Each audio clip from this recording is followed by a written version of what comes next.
بسم اللہ الرحمن الرحیم۔ تمام تعریفیں اللہ کے لیے، درود و سلام محمد و آل محمد کے لیے، اللہم صلی علی محمد۔ 1444 ہجری ماہ محرم کی 9ویں مجلس آپ سماعت فرما رہے ہیں بعنوان سوانح حیات امام حسین علیہ السلام۔ کتنا جلدی یہ دن گزر جاتے ہیں۔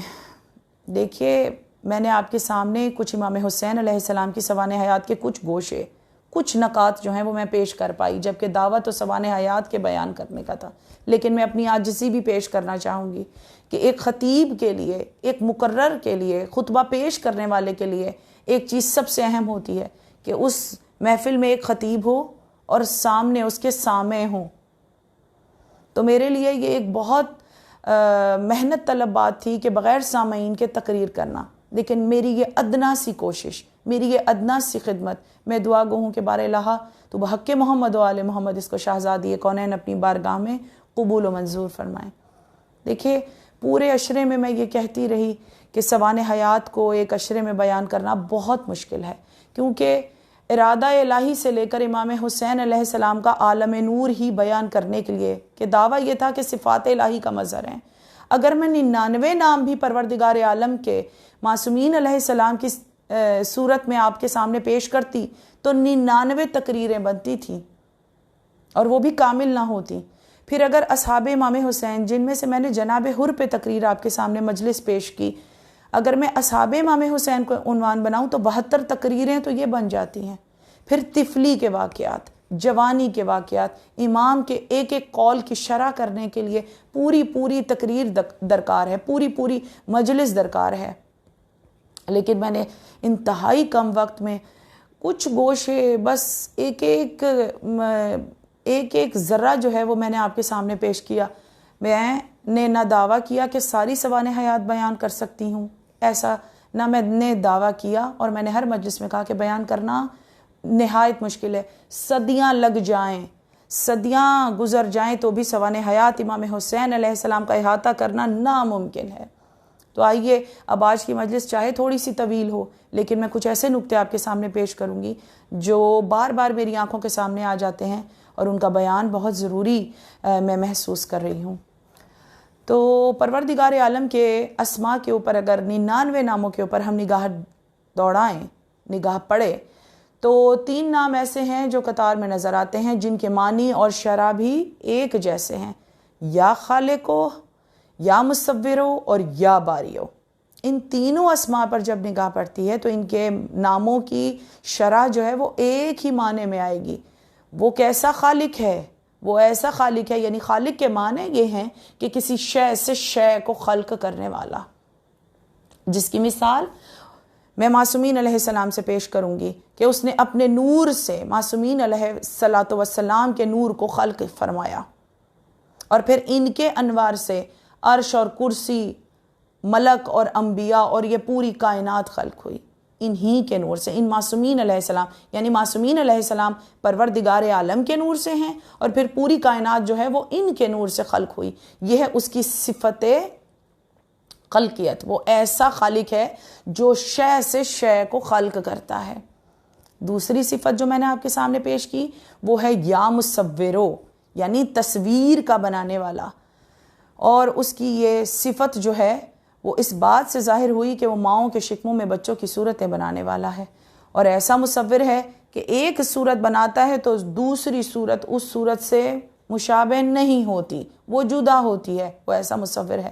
لیکن ہو سکتا تھا کہ بعد میں یہ اعتراض اٹھتا کہ پروردگار عالم تو جدا صورتوں کا بنانے والا ہے، ایک جیسی صورت تو وہ بنا ہی نہیں سکتا۔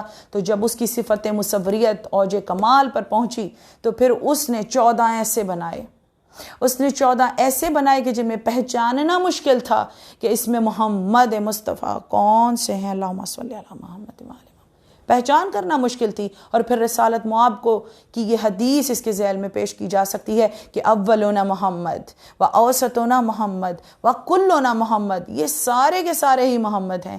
یہ اس کی صفت مصوریت درجہ کمال ہے کہ وہ 14 ایک جیسے بھی بنا سکتا ہے، اور چاہے تو جدا صورتوں کا بھی بنانے والا ہے۔ یہ اس کی صفت مصوریت ہے۔ اور اس کی ایک صفت ہے یا باریو، وہ کیسا خلق کرنے والا ہے، وہ کیسی صورت بنانے والا ہے، یہ دونوں صفات کو ساتھ لے کر میں یا باریوں کی شرح آپ کے سامنے کروں کہ وہ ایسا باری ہے جو لا شے سے بھی شے کو خلق کرنے کی صفت رکھتا ہے، صلاحیت رکھتا ہے کہ لا شے سے شے کو خلق کرتے، جس کی مثال اگر میں کلام پاک سے پیش کروں تو وہ مثال اس دمبے کی مثال ہے کہ جو حضرت اسماعیل کے بجائے عرش سے آیا۔ اس دمبے کا کوئی شجرہ نہیں ہے، اس کے کوئی ماں باپ نہیں ہے، اس کی کوئی تاریخ نہیں ہے، بلکہ وہ دمبا پروردگار عالم کی صفت باری کا اظہار ہے کہ کیسے وہ لا شے سے شے کو خلق کرتا ہے، جس کی مثال ناقہ صالح سے بھی دی جا سکتی ہے کہ جب جناب صالح سے ان کی امت نے، ان کی قوم نے کہا کہ معجزہ طلب کیا اور کہا کہ اس پہاڑی میں سے اونٹنی اور اس کے بچے کو ظاہر کر کے دکھائیے، تو جناب صالح کی اونٹنی اور بچہ پہاڑی میں سے برآمد ہوئے۔ وہ پروردگار عالم کی صفت باری کا اظہار ہے کہ کیسے وہ لا شے سے شے کو خلق کرتا ہے، یہ تو پروردگار عالم کی صفت ہے۔ اس صفت کا اظہار معصومین، اب ان ساری صفات کا مظہر جو ہیں وہ یہ ہستیاں ہیں جو کہ معصومین علیہ السلام ہیں۔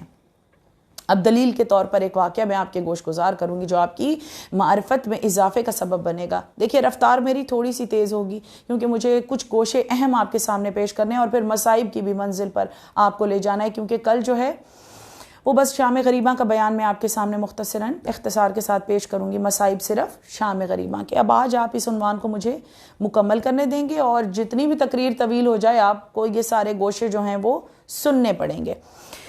دیکھیے ایک منظر ہے مدینے میں کہ رسالت معاب کے پاس یمن سے بنی نجران میں سے کچھ عیسائی تشریف لائے۔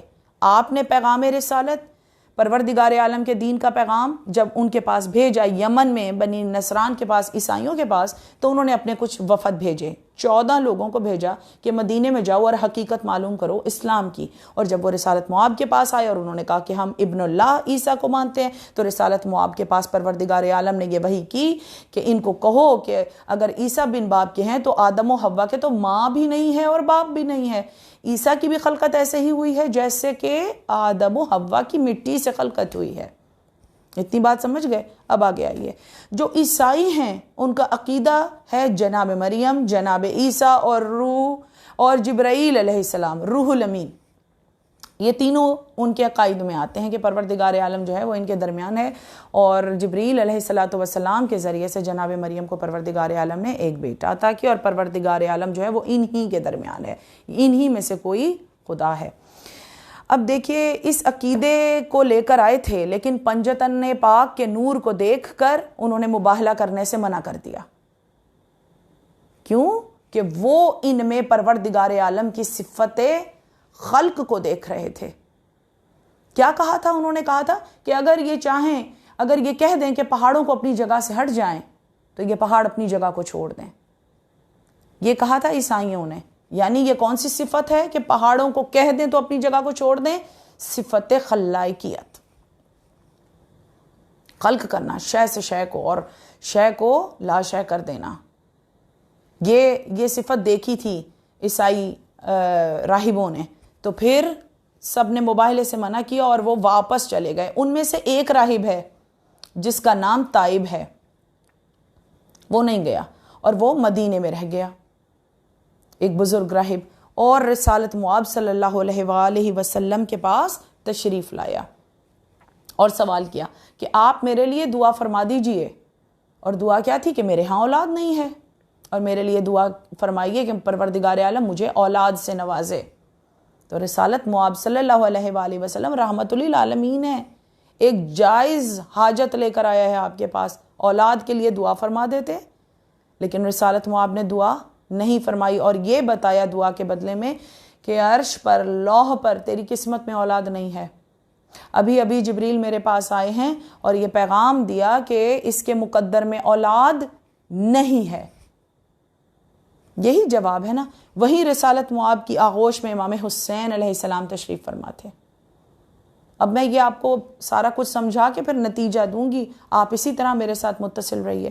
امام حسین علیہ السلام جو ہیں وہ رسالت معاب کی آغوش میں اس وقت موجود ہیں۔ اب نانا تو یہ کہہ رہے ہیں کہ اس کے مقدر میں اولاد نہیں ہے، رسالت معاب کے کہنے کے باوجود منع کرنے کے باوجود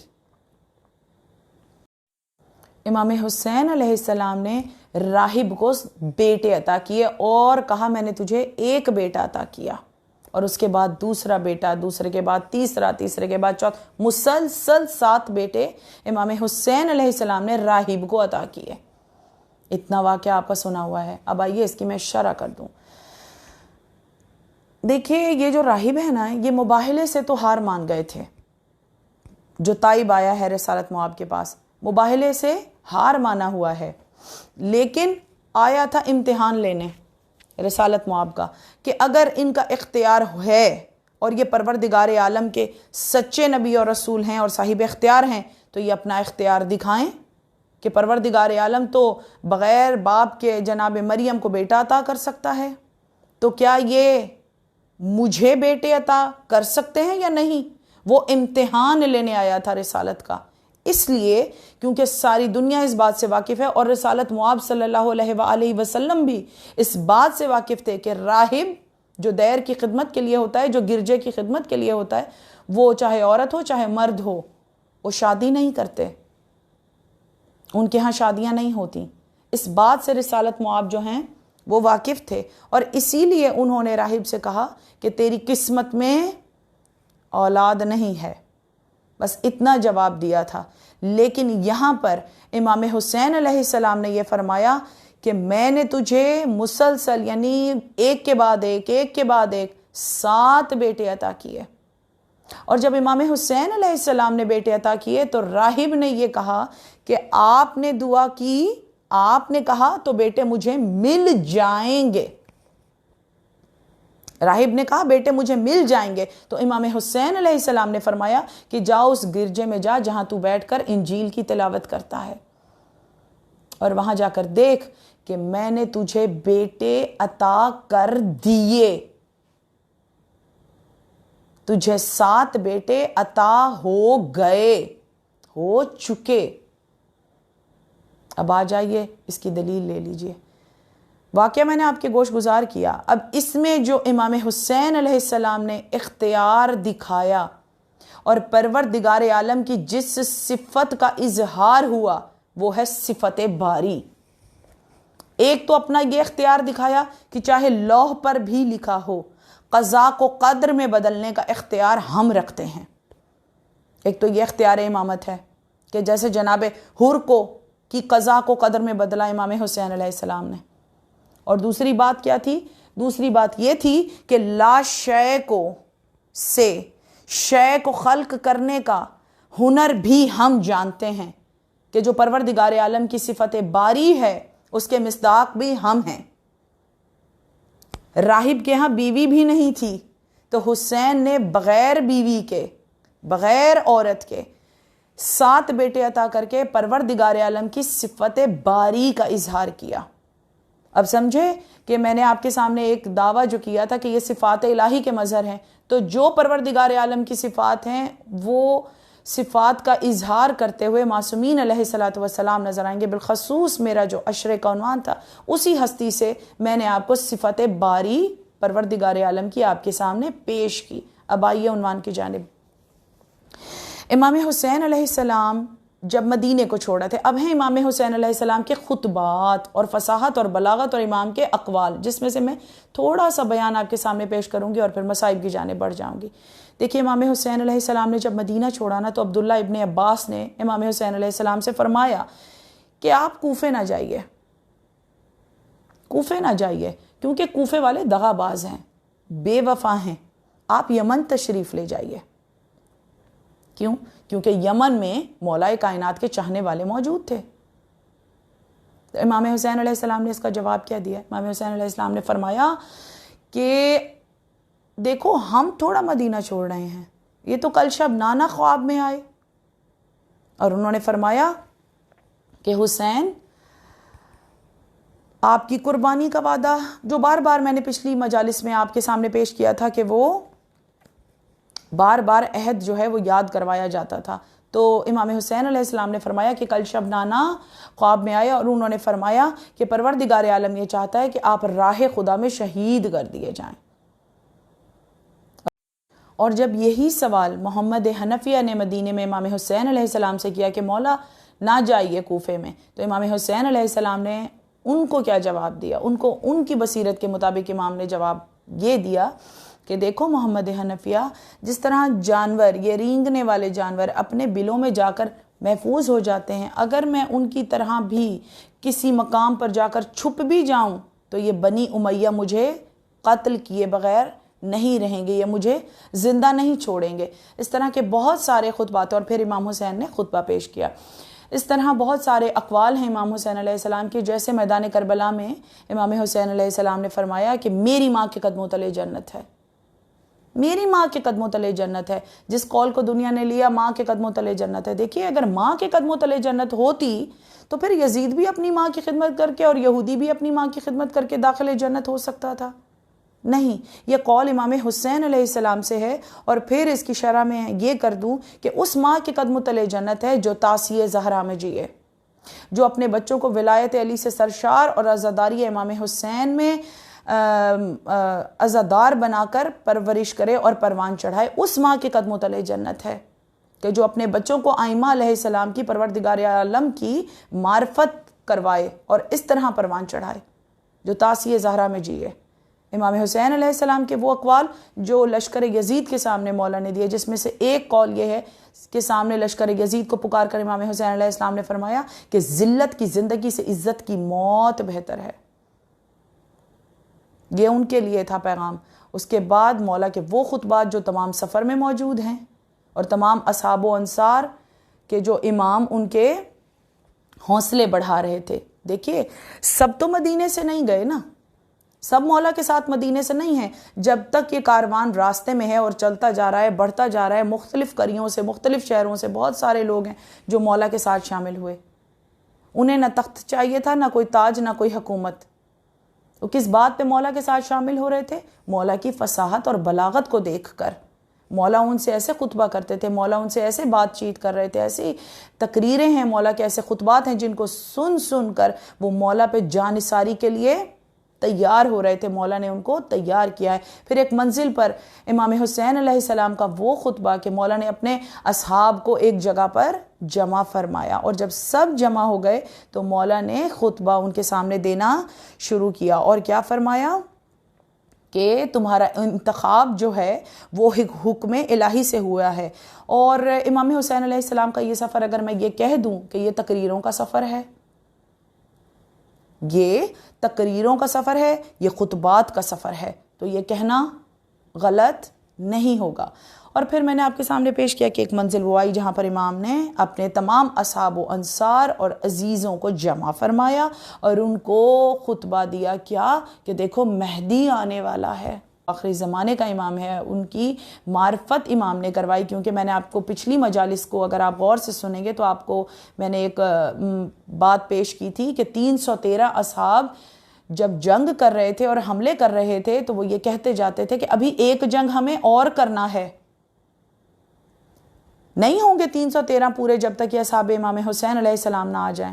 تو ان کو معرفت امام صاحب عصر و زمان امام حسین علیہ السلام نے فرمائی کہ جس سفر پہ تم جا رہے ہو دیکھو تم کسی گھاٹے میں نہیں ہو، کیونکہ مہدی کو آنا ہے۔ اور اول سے لے کر 12 تک ائمہ علیہ السلام کی پہچان امام حسین علیہ السلام نے ان کو کروا دی تھی، نام بنام، نام لے کر پہچان کروائی۔ اور پھر وہ آثار بتائے کہ کب ظہور فرمائیں گے، فرمایا کہ جب مہدی آئے گا تو آنے کی پہچان یہ ہوگی کہ جبریل فضا میں صدا کو بلند کریں گے کہ ظہور فرمانے والے ہیں، اور کچھ علامتیں ہیں۔ دیکھیے جبریل علیہ السلام جب صدا یہ بلند کریں گے کہ سرکار کا ظہور ہونے والا ہے، ظہور ہو گیا ہے، تو امام حسین علیہ السلام نے فرمایا کہ کوئی ایسی مخلوق نہیں ہوگی جو جبریل کی صدا کو نہیں سنے گی۔ اور پھر امام حسین علیہ السلام نے اپنے اصحاب کو وہ حالات بتائے، وہ دنیا کے حالات بتائے کہ مشرق والے مغرب کی آگ کو اور مغرب والے مشرق کی آگ کو دیکھیں گے، وہ آثار بھی بتائے کہ جو ظہور کے آثار ہیں۔ اور اس کے بعد یہ فرمایا کہ جب میرا بیٹا مہدی علیہ الصلوۃ والسلام اللہم صلی علی محمد ظہور کرے گا تو اس کے ساتھ میرے نانا رسالت مآب بھی تشریف لائیں گے، اور بلا فصل ان کے ساتھ میرے بابا علی بھی موجود ہوں گے۔ اور جب یہ تینوں ظہور فرمائیں گے، جب یہ تینوں آ جائیں گے، تو پھر وہ دنیا جو ان کو یعنی صاحب عصر و زمان کو بوڑھا سمجھ رہی ہوگی، کیونکہ طولانی مدت غیبت ہے امام کی، تو دنیا کے آنکھوں کے سامنے یہ ہوگا کہ جب ظہور فرمائیں گے تو بوڑھے ہوں گے، تو وہ تو سن میں 40 برس کے اور دکھنے میں 18 برس کے جوان جیسے ہوں گے، تو دنیا گھبرا جائے گی۔ امام حسین علیہ السلام نے فرمایا جب گھبرا کر دنیا یہ کہے گی کہ کیا آپ ہی مہدی ہیں، تو پھر امام حسین علیہ السلام نے اپنے اصحاب سے فرمایا کہ پھر میں ظہور کروں گا، پھر میں آؤں گا اور یہ تصدیق کروں گا کہ یہی میرا بارواں اللہم صلی علی محمد صاحب عصر ہے۔ امام حسین علیہ السلام نے اس طرح امام کی معرفت فرمائی، اور اس کے بعد امام نے کیا فرمایا اپنے اصحاب کے لیے، اس کے بعد جب میں یہ تصدیق کروں گا، جب یہ ظہور ہوگا، تو پروردگار عالم عرش سے کروڑوں فرشتوں کو بھیجے گا۔ جہاں سے میرا عنوان شروع ہوا تھا، دیکھیے میں اپنے عنوان کے ساتھ آخری تقریر کو متصل کر رہی ہوں کہ پروردگار عالم عرش سے ان فرشتوں کو بھیجے گا کہ جن فرشتوں کو فرشتے بھی آپس میں نہیں جانتے اور پہچانتے ہوں گے، یعنی اس سے پہلے ان فرشتوں نے کوئی کام کیا ہی نہیں ہے، وہ کیا عمل کریں گے کہ وہ میرے اصحاب اور چاہنے والوں کی قبروں پہ جائیں گے اور ایک ایک کو اٹھائیں گے اور ان کو یہ پیغام دیں گے کہ مولا کا ظہور ہو گیا، ظہور امام کی ان کو خوشخبری سنائیں گے، اور پھر جب میرے شیعہ اور میرے اصحاب قبروں سے اٹھیں گے تو پھر وہ فرشتے ان کے بالوں میں سے گرد کو جھاڑیں گے، ان کے چہرے پہ پڑی خاک کو صاف بھی کریں گے۔ امام حسین علیہ السلام کا خطبہ ہے اپنے اصحاب اور شیعوں کے لیے امام وقت کی معرفت پہ۔ اب اس میں جو بات پیش ہوئی ہے وہ بات کس سے ہے؟ میرے شیعہ اور میرے ناصران۔ تو شیعہ کیسے ہوں؟ شیعہ ایسے ہوں کہ جب ان کے سامنے اصحاب امام حسین کا بیان ہو کہ حبیب کیسے تھے، شبیب کیسے تھے، عابس کیسے تھے، حور کیسے تھے، جب اصحاب زہیرین کیسے لڑے، جب ان اصحاب کا ذکر ہو، جب ان انصار کا ذکر ہو، جب امام حسین علیہ السلام کے ساتھ ازواج مطہرات اور امہات المعصومین اور ان بیبیوں کا ذکر ہو، تو پھر ہم ان کے فضائل میں ان کے سیرت و کردار کا جب بیان ہو، تو پھر ہم ان کے کردار کے آئینے میں اپنی ہستیوں کا محاسبہ کریں کہ ہم کہاں کھڑے ہیں، ہمارے سیرت اور کردار کیسے ہیں، کہ وہ جو امام حسین علیہ السلام نے کیسی کیسی حکمتیں ہیں جو مولا نے راستے میں دکھائی ہیں۔ دیکھیے امام حسین علیہ السلام نے جی کر حکومت کرنا اور ہے، لڑ کر فتح یاب ہونا، زندہ رہ کر حکومت کرنا اور جیت جانا الگ ہے۔ اور امام حسین علیہ السلام نے میدان کربلا میں یہ فرمایا کہ شہید ہو کر، قتل ہو کر دلوں پر حکومت کرنا اور ہے۔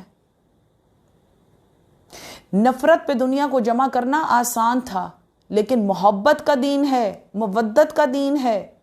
امام حسین علیہ السلام کی ہستی وہ ہستی ہے کہ جنہوں نے پوری کائنات کو اپنی محبت پہ جمع کر دیا۔ وہ عرب جو کیسر و کسرا کی حکومت سے متاثر ہو کر عرب میں تخت و تاج کی حکومت چاہتے تھے اور سمجھتے تھے کہ بس پروردگار عالم ہمارا ہی ہے، یہ پیغام بس ہمارے ہی لیے تھا، تو امام حسین علیہ السلام نے اپنی شہادت کو پیش کر کے اپنے ذکر کے ساتھ اس ذکر کو عالمگیر ذکر بنا دیا کہ امام حسین علیہ السلام کے ذکر کے ساتھ پروردگار عالم کا ذکر بھی ہوتا ہے، انبیاء کا ذکر بھی ہوتا ہے۔ کل انبیاء کا ذکر جو ہے وہ امام حسین علیہ السلام نے زندہ کر دیا، کلام پاک کا ذکر زندہ کر دیا۔ اور یہ امام حسین علیہ السلام کا ایک عظیم کارنامہ ہے کہ پوری دنیا میں جتنے بھی ممالک ہیں، جتنی بھی قومیں آباد ہیں، وہ خراج پیش کرنے کے لیے کربلا میں تشریف لے جاتے ہیں۔ ہر ملک، ہر زمین پر امام حسین علیہ السلام کی عزاداری کا سلسلہ جو ہے وہ جاری و ساری ہے۔ اس کی بنیاد کس نے رکھی؟ اس کی بنیاد ولی کی ولی بیٹی نے رکھی کہ جب شام کے زندان سے بی بی آزاد ہوئیں اور تمام مال و اسباب بی بی کو واپس ملا، تو جہاں لوٹا ہوا سارا سامان تھا اس میں سے ولی کی ولی بیٹی نے امام حسین علیہ السلام کے خیمے کی مسند جو جلی ہوئی تھی اس کو باہر نکالے. عزاداری علم کا نہ صرف مرکز بنے گی، یہاں سے علم کے دریا بہائے جائیں گے، بلکہ فضائل و مصائب کا بیان ہوگا. اور یہ عزاداری جو ہے یہ ایک انتظار گاہ بھی ہے، یعنی قائم آل محمد کا انتظار جو ہے وہ اسی مسند کے اوپر بیٹھ کر کیا جائے گا. کیونکہ امام کے 2 القابات ایسے ہیں جو امام کے خطابات ہیں، المنتظر اور المنتظر، یعنی وہ جو خود بھی منتظر ہے، انتظار کر رہا ہے، وہ جس کا کوئی انتظار کر رہا ہو. ایک پوری مخلوق ہے، پوری امت ہے جو امام کا انتظار کر رہی ہے. خود پروردگار عالم امام وقت کے ظہور کا انتظار کر رہا ہے. کلام پاک میں ایسے سورے اور آیات موجود ہیں. اور خود امام وقت بھی انتظار میں ہیں کہ کب وہ وقت آئے اور میں ظہور کروں. جس کی دلیل کے طور پر میں یہ بات پیش کر دوں کہ مصلی عبادت پر بیٹھے ہوئے ہیں، علم بھی موجود ہے، ذوالفقار بھی پہلو میں ہے، اور دروازے پر ذوالجناح بھی تیار ہے، اور گریہ فرماتے ہیں کہ کب وہ وقت آئے کہ میں ظہور کروں. اور سب سے بڑا کام کہ وہ منتقم آل محمد ہیں، کربلا کا بدلہ لینا ہے امام کو. لیکن وہ بھی انتظار کر رہے ہیں. تو پھر یہ اختیار کس کے پاس ہے؟ اختیار کس کو دیا پروردگار عالم نے؟ کون یہ بات مقرر کرے گا؟ کون اس وقت کا انتخاب کرے گا کہ جب سرکار ظہور فرمائیں گے؟ پروردگار عالم تو خود منتظر ہے، وہ بھی انتظار کر رہا ہے، تم بھی انتظار کرو. خود سرکار دو عالم انتظار کر رہے ہیں، ساری امت انتظار میں ہے، خود امام وقت بھی انتظار میں. تو میں یہ نہ کہہ دوں کہ یہ فیصلہ حسین کو کرنا ہے، جس کے لیے کلام پاک میں پروردگار عالم نے یہ ارشاد فرمایا کہ یا ایہن نفس مطمئنہ کہہ کر جس کو پکار کے پروردگار عالم نے کہا کہ میں تجھ سے راضی ہوا، تو بھی مجھ سے راضی ہو جا. تو پھر یہ اختیار، یہ نہ کہوں کہ قیامت تک پروردگار عالم کے نظام کا اختیار حسین کے پاس ہے، کائنات کا اختیار حسین کے پاس ہے. اور امام حسین علیہ السلام کا وہ سجدہ آخر جو ابھی تک تمام ہی نہیں ہوا. سجدے میں سر تن سے جدا ہوا ہے، سر نیزے پر بلند ہوا ہے، حسین نے سجدے سے سر اٹھایا تو نہیں ہے. سجدہ مکمل ہو، حسین سجدے سے سر اٹھائیں، وہ عہد جو ماں اور بیٹے کا ہے. ماں بھی موجود ہے اور بیٹے کا سر بھی سجدے میں ہے. حسین سجدے سے سر اٹھائیں تو وہ وقت آئے کہ جب امام وقت ظہور فرمائیں. امام وقت کا سارا جو معاملہ ہے وہ امام حسین علیہ السلام کے ساتھ جڑا ہے. اور امام حسین علیہ السلام نے اپنے سفر میں اپنے اصحاب کو، اپنے شیعوں کو امام وقت کی معرفت کے بہت سارے ایسے خطبات اور ایسے باب ہیں جو امام حسین علیہ السلام نے پیش کیے. اب فرزند رسول کا یہ پیغام تھا کہ دیکھو، زندہ رہ کر تو حکومت کی جاتی ہے، شہید ہو کر پروردگار عالم پر جان قربان کر کے کیسے زندہ دلوں میں رہا جاتا ہے. یہ طریقہ کوئی حسین سے سیکھے. یہ پیغام بھی امام حسین کا ہے. اور امام حسین علیہ السلام نے یہ بھی پیغام میدان کربلا میں دیا کہ آج بقا دولت میں نہیں ہے، زندگی میں نہیں ہے، آج بقا یعنی ابدی حیات شہید ہونے میں ہے. اسی لیے تو اصحاب امام حسین علیہ السلام جو تھے وہ کیسی تیاریوں میں تھے. کوئی اپنے ہتھیاروں کو تیز کر رہا تھا شب عاشور، کوئی اپنی پیشانی کے بلوں کو دور کرنے کے لیے، اپنے چہرے کے بڑھاپے کو دور کرنے کے لیے کس کس کے امامے جو ہیں وہ باندھ رہے تھے.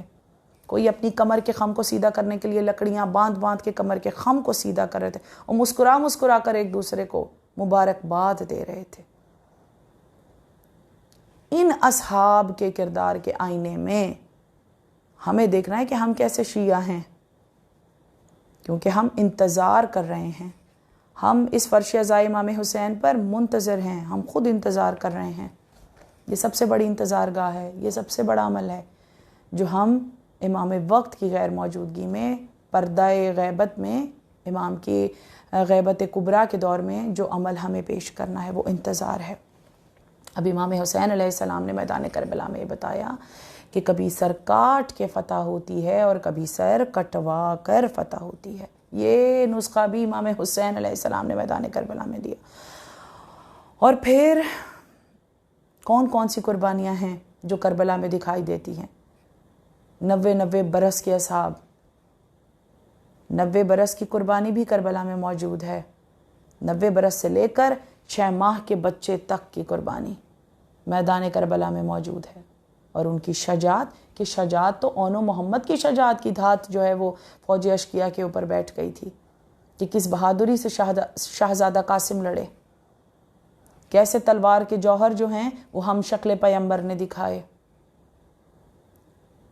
اور سینے پہ سینہ کھائی، شانے کٹا کر کس بہادری سے جناب عباس کے 2 آنکھیں، جناب عباس کی آنکھوں کا جلال جو ہے وہ مثل ذوالفقار بن گیا تھا میدان کربلا میں، کہ کیا ذوالفقار کو چلانا برابر تھا عباس کے آنکھوں کے جلال سے، اور پھر شانے کٹا کر دریائے فرات پر اب کوئی نہیں ہے۔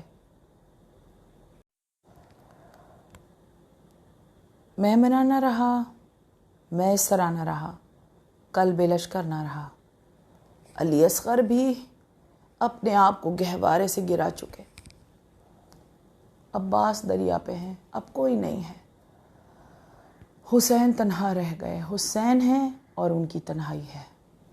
خیام حسینی کے باہر خاک اڑنے لگی،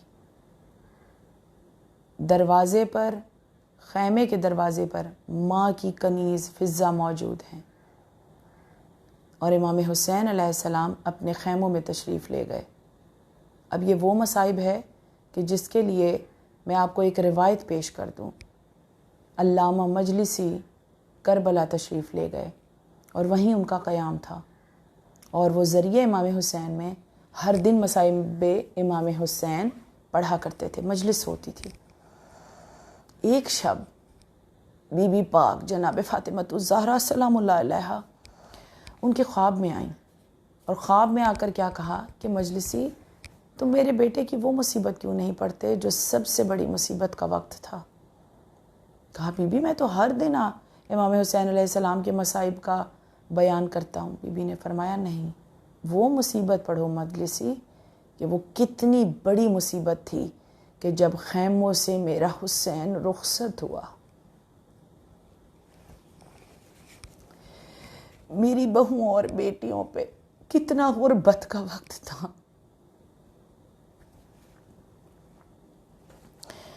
پھر وہ وقت بھی آیا کہ جب جناب فضہ خیمے کے در پہ پردہ ہٹائے کھڑی تھی، اور امام حسین نے فرمایا ماں کی دیری نہ کنیز الوداع۔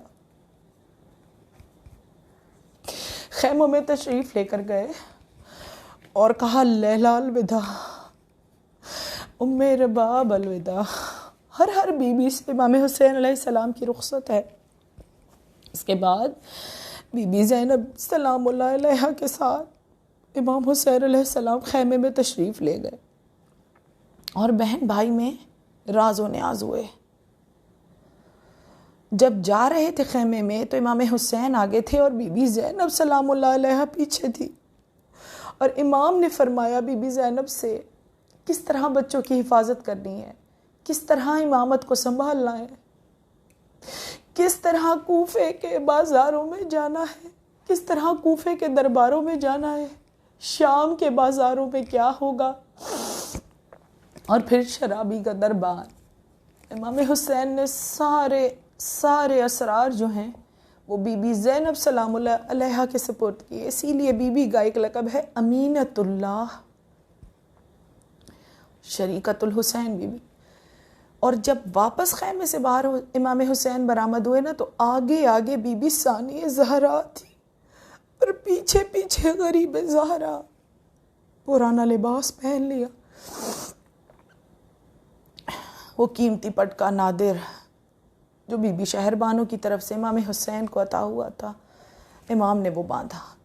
حکمت تھی کہ جب فوجی اشقیاء آئیں گے اور میرے لباس کو لوٹنا چاہیں گے تو اس پٹکے کو لوٹ کر لے جائیں، لیکن میرے لباس کو نہ لوٹیں۔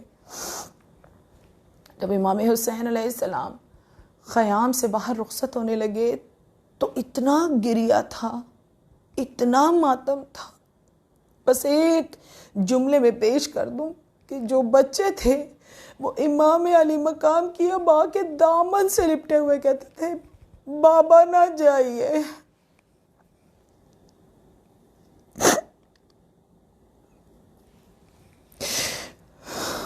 بیبیاں کمر سے پھٹکے سے لپٹی ہوئی تھی. مولا نہ جائیے. کوئی کہتی تھی بھیا نہ جائیے, کوئی کہتی تھی آقا نہ جائیے. بیویوں کے بہن بلند تھے. اب امام حسین علیہ السلام جب خیمے سے باہر برآمد ہوئے اور ذوالجناح پہ سوار ہو کر میدان میں جانے لگے تو درِ خیمہ پہ کھڑی بہن سے امام حسین علیہ السلام نے ڈھارس دی اور کیا فرمایا؟ سب سے پہلے ایک نیزے کو زمین میں گاڑ دیا اور فرمایا کہ میں ذوالجناح پہ جب تک میں زین پر نظر آتا رہوں اور میرے خطبے اور میری تقریر تمہارے کانوں میں آتی رہے تب تک خیمے سے باہر میری زندگی میں خیمے سے باہر قدم نہ رکھنا اور میری تقریر کو میرے خطبے کو سنتی رہنا. زینب خیمے کے در پر موجود رہنا امام حسین علیہ السلام نے فرمایا. اور پھر امام میدان کربلا کی جانب رواں دواں ہیں. بظاہر امام اکیلے ہیں, ظاہری طور پر امام حسین میدان کربلا میں تنہا ہیں, لیکن آواز قدرت آئی. چلو, حکم تھا کس کو؟ فرشتوں کو. میدان کربلا میں چلو, کربلا میں پہنچو. اور جناب امام حسین علیہ السلام کی سواری کے آگے آگے جبرائیل, میکائیل اور اسرافیل چلے. فرشتے اپنے جلو میں لے کر امام حسین علیہ السلام کی سواری کے چلے.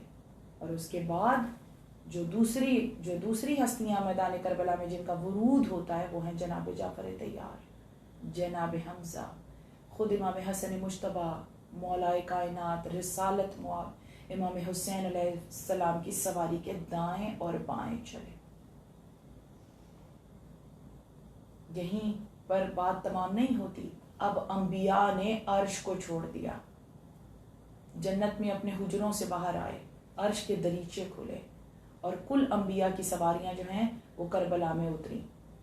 جناب آدم بھی آئے, جناب ابراہیم بھی ہیں, اسماعیل و اسحاق بھی ہیں, جناب عیسیٰ بھی ہیں, موسیٰ بھی ہیں, جناب شعیب, جناب زکریا اور یحییٰ بھی موجود ہیں. اور تمام انبیاء 1,24,000 انبیاء میدان کربلا میں صف بصف کھڑے تھے. صدائے حل من ناصر ینصرنا پہ کون سی مخلوق ہے؟ ان کے بعد تمام اولیاء, تمام ملائکہ کو حکم یہ تھا کہ کربلا میں پہنچیں. کیوں کہ حسین کی لڑائی, حسین کی جنگ وہ جنگ تھی جو پروردگار عالم جس کو خود ملاحظہ کر رہا تھا, جس کو خود دیکھ رہا تھا, وہ جنگ حسین کو لڑنا ہے. پروردگار عالم یہ اہتمام کیا. اور حسین وارث ہیں کل انبیاء کے, کل کائنات کا وارث جو ہے وہ امام حسین ہے. حکومت اب امام حسین کی ہوگی قیامت تک. تو ساری رعایا سب جن کا وارث ہے, تمام ہستیاں میدان کربلا میں پہنچی, ہر مخلوق پہنچی. پھر اصحاب کہف گھوڑوں پر سوار, دھول اٹھتی آئی, دھول اٹھنے لگی میدان کربلا میں. اصحاب کہف بھی تشریف لے آئے. امام حسین علیہ السلام نے ان کے شانوں کو تھپ تھپا کر ایک ایک کا نام لے کر یہ کہا کہ تم آئے میدان کربلا میں, ہم نے تمہاری نصرت کو قبول کیا. پھر ہوا آئی, کہا اڑا کے لے جاؤں سب کو. امام حسین نے فرمایا نہیں, میں نے تیری مدد کو قبول کیا. آسمان نے کہا پھٹ جاؤں, گر جاؤں. آفتاب و مہتاب اور ستاروں نے کہا کہ ہم ٹوٹ ٹوٹ کر زمین پر گر جائیں اور ختم ہو جائے دنیا. زمین نے کہا کہ میں اپنے سینے کو چاک کر لوں اور سب زمین میں دھس جائیں. امام حسین علیہ السلام نے کہا نہیں, ایسا نہیں کرنا. اختیار کل حسین کے ہاتھ میں آ گیا تھا اور امام حسین ایک ایک کی مدد کو قبول کرتے ہوئے آگے بڑھ رہے تھے. تیز آندھی آئی, تیز آندھی آنے لگی. ایک وقت وہ آیا کہ تیز آندھی آئی اور اس سیاہ آندھی میں امام حسین علیہ السلام کو کسی نے سلام کیا کہ مولا آپ کی نصرت کے لیے قوم جن آئی ہے. اور ان کا سردار جعفر جن نے مولا سے کلام کیا. امام حسین نے فرمایا جعفر آ جا, تجھے ہم جانتے بھی ہیں اور پہچانتے بھی ہیں، تیری آواز کو بھی ہم جانتے ہیں، تو بابا کی بزم میں آیا تھا۔ لیکن جعفر نور نظر تو علی اکبر لے گئے، دیکھ میرا جوان رانا کا لاشا۔ ایک جوان کے پاس لے گئے جعفر کو، جس کی لٹیں ہوا سے اڑ رہی تھی۔ کہا علی اکبر وقت آخر پانی مانگ رہے تھے، میں اپنے بیٹے کو سیراب نہیں کر سکتا، جعفر چلا جا، میں نے تیری مدد کو قبول کیا، اور جا جعفر، جا کے قیامت تک ہمارے آنے والے شیعوں کو ہمارا یہ پیغام دینا کہ جب بھی ٹھنڈا پانی پئیں ہماری پیاس کو یاد رکھیں، میری پیاس کو یاد رکھیں۔ یہ پیغام امام حسین علیہ السلام نے اپنے شیعوں کو بھجوایا جعفر جن کے ذریعے۔ یہ ہے حسین کا میدان کربلا۔ اور پھر 12 میل کے فاصلے پہ دوسرا نیزہ زمین میں امام حسین علیہ السلام نے گاڑ دی۔ پھر وہ لمحہ آیا، ایک سایہ سا محسوس ہوا امام حسین کو۔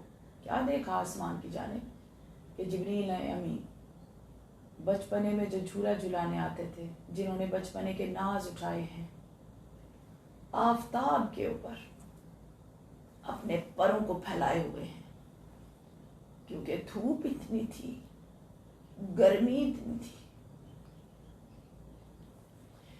فرشتہ آسمان پر سورج کے آگے اپنے پروں کو پھیلائے۔ امام حسین علیہ السلام نے فرمایا ہٹ جا جبریل، سورج کے آگے سے ہٹ جا۔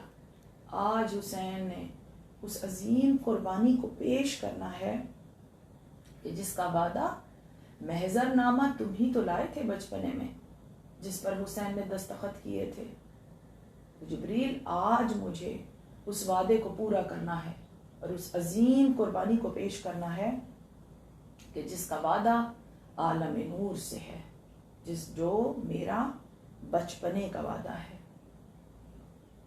اگر کوئی مجھے بے بس اور تنہا سمجھ رہا ہے، امام حسین علیہ السلام نے فرمایا اگر کوئی بے بس اور تنہا اور مظلوم سمجھ رہا ہے تو میرا اختیار دیکھو۔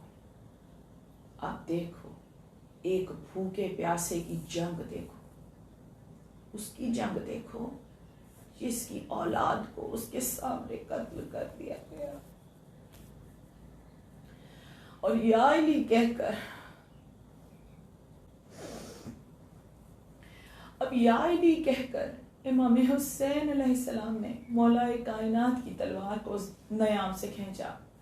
اب جو ذوالفقار نیام سے باہر آئی تو امام حسین علیہ السلام نے وہ وار کیے کہ عمر سعد کا لشکر تتر بتر ہو گیا، اور کشتوں پہ کشتے، ایک ایک مولا حسین نے فرمایا چاہے کوئی ایک ایک آ کر حملہ کرنا چاہے یا تم مل کر حملہ کرو، حسین کو پرواہ نہیں ہے۔ آج تم دیکھو حسین کی شجاعت کہ میں ہوں کہ جس کی رگوں میں علی کا لہو دوڑ رہا ہے۔ میں بہت سنبھل کر جانے کہاں سے میرے جگر میں طاقت ہے کہ میں آپ کے سامنے امام حسین علیہ السلام کا مصائب پیش کروں۔ بی بی میری یہ تھوڑی سی کہ خدمت کو اپنی بارگاہ میں قبول و منظور فرمائیں۔ بہن جنگ دیکھ رہی تھی، ساری مخلوق میدان کربلا میں موجود تھی، خود پروردگار عالم ملاحظہ فرما رہا تھا، اور امام حسین علیہ السلام نے ایسی جنگ لڑی کہ کوئی تنہا آتا تھا یا لشکر کا لشکر امام کے سامنے آ جائے، مولا نے کشتوں کے کشتے جو ہیں وہ میدان کربلا میں بکھیر دیے تھے، اور کتنے لاشیں تھے جو میدان کربلا میں بکھرے ہوئے تھے۔ کسی شکی کی مجال نہیں ہے کہ کوئی حسین کی زندگی میں خیمے کا رخ بھی کرتا۔ امام حسین علیہ السلام نے ایسی حفاظت کی ہے، اور پھر ذوالجناح پہ سوار ہو کر ذوالکفل کے مقام تک پہنچ کر امام حسین نے دوسری حد تک، ایک نیزے سے لے کر دوسرے نیزے تک، درمیان میں دونوں حدوں کے درمیان جو مقرر کی تھی امام علی مقام نے، وہاں پر کشتے لاشوں کے لاشیں بکھیر دیے۔ ایسا لگتا تھا جیسے کسی شیر نے درندوں کے اوپر حملہ کر دیا ہو، اور درندے بھاگتے اور دوڑتے میدان کربلا میں پھر رہے تھے۔ ایسا لگتا تھا جیسے کوئی زخمی پرندے ہیں فوجی کیا زخمی ہو کر یوں اڑتے ہوئے جا رہے تھے جیسے کوئی زخمی پرندے اڑتے ہوئے جا رہے ہیں. اور پھر امام حسین علیہ السلام کو تمام فوجی اشقیاء نے واسطے دینا شروع کیے. تمام نے واسطے دیا. آپ کو علی اکبر کا واسطہ, آپ کو عباس کا واسطہ. اور حسین بڑھتے جاتے تھے, وار پہ وار کرتے جاتے تھے اور یہی کہتے جاتے تھے کہ عباس آؤ ہماری جنگ دیکھو. جب تم دریائے فرات پر گئے تھے تب ہم نے تمہیں رخصت کیا تھا, ہم نے تمہیں دیکھا. آؤ علی اکبر, آؤ علی اکبر, بابا کی جنگ تو دیکھو, بابا کی شجاعت کے وار تو دیکھو. اور حسین یہ کہتے جاتے تھے. فوجی اشقیاء حسین کو علی اکبر و عباس اور انو محمد کے واسطے دے رہی تھی. اور پھر وہ عالم آیا, پھر وہ لمحہ آیا کہ امام حسین علیہ السلام نے فرمایا کہ کوئی نہیں ہے جو حسین کی لڑائی کو دیکھے, کوئی نہیں ہے جو حسین کو داد کو دیکھے. آواز آئی میدان کربلا میں, آواز آئی حسین آج علی تیری لڑائی کو دیکھ رہا ہے. حسین تم خوب لڑے, ہم تو خیبر و خندق اور بدر و احد میں لڑے, کھا کر اور پی کر لڑے. حسین تم تو بھوکے اور پیاسے لڑے. داد دینے کو نجف سے علی مرتضیٰ آ گئے تھے. تمام لڑائیاں علی کو بھول گئی تھیں, بس داد تھی تو بس حسین کو داد تھی. پھر وہ عصر کا ہنگام ہوا کہ اب وعدہ وفا کرنے کا وقت آ گیا. اور پھر آواز قدرت آئی, بس حسین بس, میں تجھ سے راضی ہوا اور تو بھی مجھ سے راضی ہو جا. اب جو ذوالفقار نیام میں رکھی, اب حسین نے ذوالفقار کو نیام میں رکھا. جیسے ہی ذوالفقار کو نیام میں رکھا, بھاگی ہوئی فوج واپس پلٹی اور تیروں کی برسات. پہلا تیر امام حسین کی پیشانی میں لگا اور جیسے ہی مولا کی پیشانی میں تیر لگا, ہزاروں کی تعداد میں, لاکھوں کی تعداد میں تیر تھے جو امام حسین کی جانب بڑھ رہے تھے. جیسے ہی پہلا تیر امام علی مقام کی پیشانی میں لگا, امام حسین نے اپنے آپ کو ذوالجناح پہ گرا دیا. دونوں بازو ذوالجناح کی گردن میں دونوں باہوں کو ڈال دیا اور کہا, اے اسپِ باوفا, مجھے اس مقام پر لے جا, مجھے نشیب میں لے جا. بس یہ کہنا تھا امام کا. اور ذوالجناح کا میدان کربلا میں بھاگتا ہوا ذوالجناح نشیب کی جانب میں. اب کوئی بات نہیں ہے, اب کوئی کلام نہیں ہے, اب کوئی وار نہیں ہے. اب بھاگی ہوئی فوج جو ہے وہ واپس پلٹی. لاکھوں تیر حسین کی جانب بڑھے. جس کے پاس تیر تھا ہر ہتھیار سے حسین پر وار ہوئے, ہر ہتھیار سے. جس کے پاس ہتھیار نہیں تھا انہوں نے حسین پر پتھر پھینکے, جس کے پاس پتھر نہیں تھے اس نے زمین کربلا سے گرم ریت اٹھا کر امام حسین پر پھینکنا شروع کیا.